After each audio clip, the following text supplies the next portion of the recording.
रात के करीब 2 बजे का समय था। बंगाल के एक छोटे से कस्बे में सन्नाटा पसरा हुआ था। अचानक दूर से घोड़ों की तेज आवाज सुनाई दी। कुछ ही पलों में ब्रिटिश पुलिस की टुकड़ी पूरे इलाके को घेर चुकी थी। सैनिक घरों के दरवाजे खटखटा रहे थे, लालटेन की रोशनी में चेहरों को ध्यान से देख रहे थे, जैसे किसी बहुत खतरनाक अपराधी की तलाश हो। गांव के लोगों के मन में डर भी था और जिज्ञासा भी। आखिर कौन है जिसे पकड़ने के लिए अंग्रेज आधी रात को इतना बड़ा अभियान चला रहे हैं? लेकिन सबसे हैरान करने वाली बात ये थी कि जिस व्यक्ति को ढूंढा जा रहा था वो कोई मशहूर नेता नहीं था, ना ही कोई बड़ा सैनिक अधिकारी। वो एक बहुत ही कम उम्र का युवक था, इतना कम उम्र का कि उसे देखकर कोई भी कह देता कि ये तो अभी जिंदगी की शुरुआत ही कर रहा है। फिर भी ब्रिटिश सरकार उसे हर हाल में पकड़ना चाहती थी। इस रहस्य की शुरुआत यहीं से होती है। ये कहानी सिर्फ एक व्यक्ति की नहीं है, ये कहानी उन अनगिनत लोगों की है जिन्होंने भारत की आज़ादी के लिए अपनी जान तक दांव पर लगा दी, लेकिन जिनका नाम इतिहास में उतना नहीं लिया जाता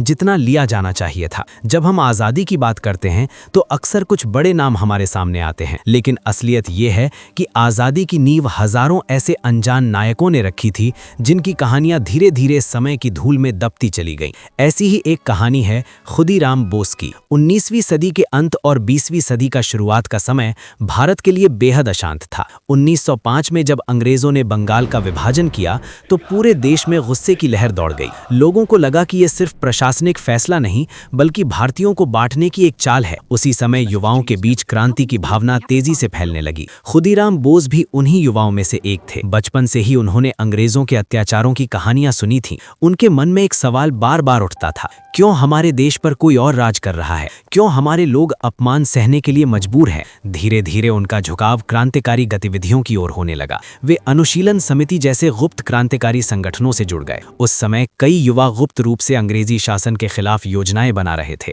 उसी दौरान एक अंग्रेज जज था, किंग्सफोर्ड भारतीय क्रांतिकारियों के प्रति बेहद कठोर था। वो अक्सर उन्हें लंबी सजाएं देता था और कई बार ऐसे फैसले सुनाता था जो भारतीयों के लिए अपमानजनक माने जाते थे। क्रांतिकारियों के बीच ये बात फैल चुकी थी कि अगर इस जज को रोका नहीं गया तो वो आंदोलन को कुचलने में बड़ी भूमिका निभाएगा। 1908 में एक योजना बनाई गई। इस योजना में 2 युवकों को जिम्मेदारी दी गई, खुदीराम बोस और प्रफुल्ल चाकी। दोनों ने कई दिनों तक निगरानी की। वे किंग्सफोर्ड की दिनचर्या समझने की कोशिश करते रहे। हर दिन, हर रास्ता, हर समय सब कुछ ध्यान से देखा गया। फिर वो रात आई जब उन्हें लगा कि मौका सही है। उन्होंने एक गाड़ी को किंग्सफोर्ड की गाड़ी समझकर उस पर बम फेंका, लेकिन दुर्भाग्य से उस गाड़ी में किंग्सफोर्ड नहीं था, उसमें 2 ब्रिटिश महिलाएं थीं। ये घटना पूरे इलाके में फैल गई और ब्रिटिश सरकार बुरी तरह भड़क उठी। अब अंग्रेजों के लिए ये सिर्फ एक हमला नहीं था, ये उनके अधिकार को सीधी चुनौती थी। पूरे इलाके में तलाशी अभियान शुरू हुआ, हर जगह सैनिक भेजे गए। कुछ ही दिनों में खुदीराम बोस को पकड़ लिया गया।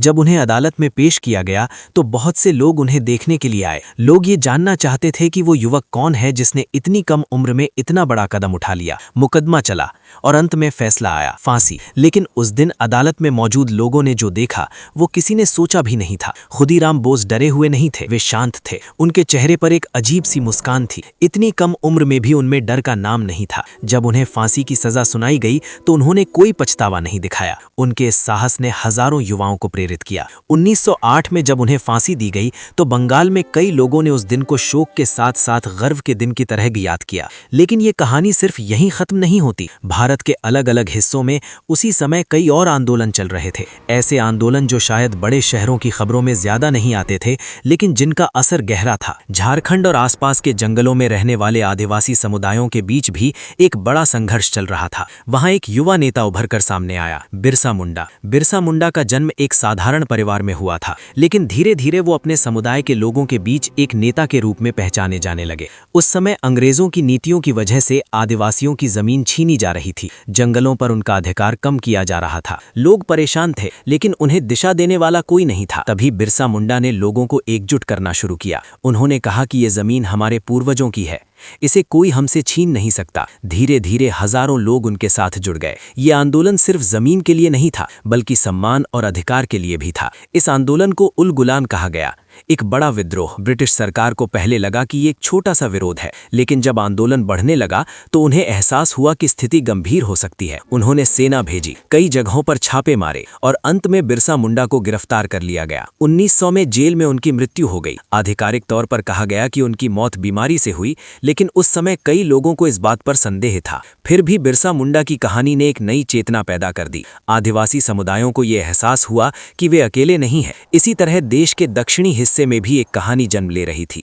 आंध्र प्रदेश के जंगलों में रहने वाले लोगों के बीच एक नाम तेजी से फैल रहा था, अल्लूरी सीताराम राजू। लोग उन्हें एक साधु की तरह देखते थे, शांत, संयमित और आध्यात्मिक व्यक्तित्व, लेकिन उनके भीतर एक अलग ही आग थी। उस समय अंग्रेजों ने जंगलों से जुड़े नए कानून लागू कर दिए थे। आदिवासियों को अपने ही जंगलों में जाने से रोका जा रहा था। उनके पारंपरिक अधिकार छीन लिए गए थे। लोग परेशान थे, लेकिन उन्हें दिशा देने वाला कोई नहीं था। तभी राजू ने लोगों को एकजुट करना शुरू किया। धीरे धीरे एक गुरिल्ला आंदोलन शुरू हुआ। 1922 से 1924 के बीच कई पुलिस चौकियों पर हमले हुए। अंग्रेजों के हथियार छीन लिए गए। ब्रिटिश प्रशासन को समझ में आ गया कि ये कोई साधारण विद्रोह नहीं है। राजू और उनके साथियों की रणनीति अलग थी। वे जंगलों को अच्छी तरह जानते थे, इसलिए अंग्रेजों के लिए उन्हें पकड़ना आसान नहीं था। लेकिन आखिरकार अंग्रेजों ने एक बड़ा अभियान चलाया और 1924 में उन्हें पकड़ लिया गया। कुछ ही समय बाद उन्हें गोली मार दी गई। फिर भी उनकी कहानी खत्म नहीं हुई। आज भी आंध्र प्रदेश के कई गांवों में लोग उनके बारे में बताते हैं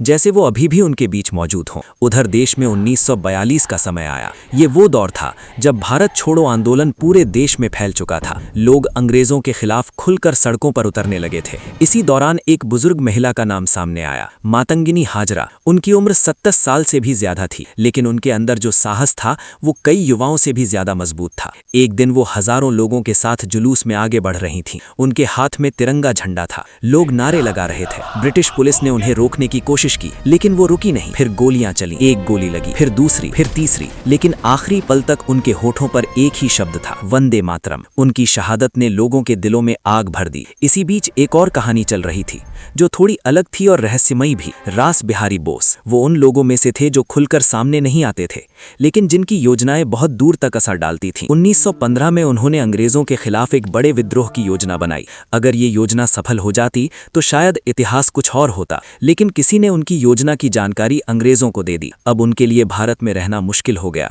उनके खिलाफ गिरफ्तारी वारंट जारी हो गया। वो किसी तरह भारत से निकलकर जापान पहुंच गए। वहां जाकर भी उन्होंने हार नहीं मानी। उन्होंने भारतीय स्वतंत्रता आंदोलन को जारी रखा। बाद में उन्होंने वहां भारतीयों को संगठित करना शुरू किया। उनके प्रयासों ने आगे चलकर उस आंदोलन को जन्म दिया जिसने दुनिया को चौंका दिया। इन सभी कहानियों को अगर हम ध्यान से देखें तो एक बात साफ समझ में आती है, भारत की आजादी सिर्फ एक आंदोलन नहीं थी, ये हजारों कहानियों का संगम थी। कुछ कहानियां बहुत प्रसिद्ध हो गईं, कुछ धीरे धीरे भुला दी गईं, लेकिन हर कहानी में एक चीज समान थी, साहस। और शायद यही वजह है कि आज भी जब हम इन अनजान नायकों के बारे में जानते हैं तो हमें एहसास होता है कि इतिहास में बहुत कुछ ऐसा है जो अभी भी पूरी तरह सामने नहीं आया, क्योंकि आजादी की लड़ाई सिर्फ उन लोगों ने नहीं लड़ी जिनके नाम किताबों में बड़े अक्षरों में लिखे गए हैं, बल्कि उन लोगों ने भी लड़ी जिनके नाम धीरे धीरे समय के साथ छिप गए, लेकिन उनकी कहानियां आज भी हमारे बीच जिंदा हैं।